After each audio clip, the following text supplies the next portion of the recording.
এটা আমি একসেপ্টই করিনি। তো চলো দেখা যাক আজকে আমার মা বাজার থেকে কি কি এনেছে। আমি জিনিসগুলো একটা একটা করে বের করছি আর তোমরা দেখো। প্রথমে বেরিয়েছে একটা দুধের প্যাকেট, যেটা দিয়ে আমরা বিকালে চা খাবো। তো দেখো, তারপরে হচ্ছে একটা কাঁচা পেঁপে, যা পেটের জন্য খুব ভালো। তো তারপর পেপারে মোড়ানো ওই প্যাকেটটার মধ্যে যা আছে সেটা আমি তোমাদের পরে দেখাবো। তো দেখি তারপর কি এনেছে। তারপরে এনেছে কিছু কাঁচা কলা, যেটা পেকে গেলে আমরা খাবো। তো এই কলাগুলো আমার মা বাজার থেকে এনেছে আজকে। এরপর এত গরম, তার জন্য আমার মা বাজার থেকে এনেছে শশা, কাঁচা শশা।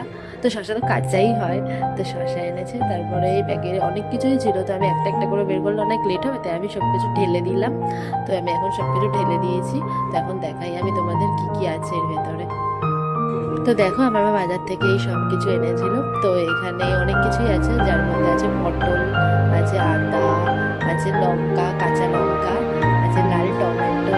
টমেটো অনেক কটাই আছে এখানে, একটা দুটো। এরপর আমি তোমাদেরকে দেখাবো কাগজে মোড়ানো সেই ইন্টারেস্টিং জিনিসটা, যেটা আমি তোমাদেরকে প্রথমে বলেছিলাম যে পরে দেখাবো। তো এটার ভেতরে কি আছে তোমরা কি গেস করতে পারছো? তো এটার ভেতরে যা আছে দেখো তোমরাই। হ্যাঁ, এটা আছে শুটকি মাছ। আমরা বাঙাল, তাই আমরা শুটকি মাছ খাই। অনেকেই আছে যে শুটকি মাছ খেতে পছন্দ করে না, কিন্তু আমরা বাঙাল, তাই আমরা পছন্দ করি। এরপর আমি এটাকে আবার রেখে দিলাম ভেতরে। অনেকে এটা থেকে ঘিন্না পায়, কিন্তু আমরা ঘিন্না পাই না।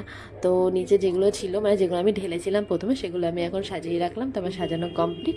তো ভিডিওটা ভালো লাগলে like, comment, share and subscribe করো।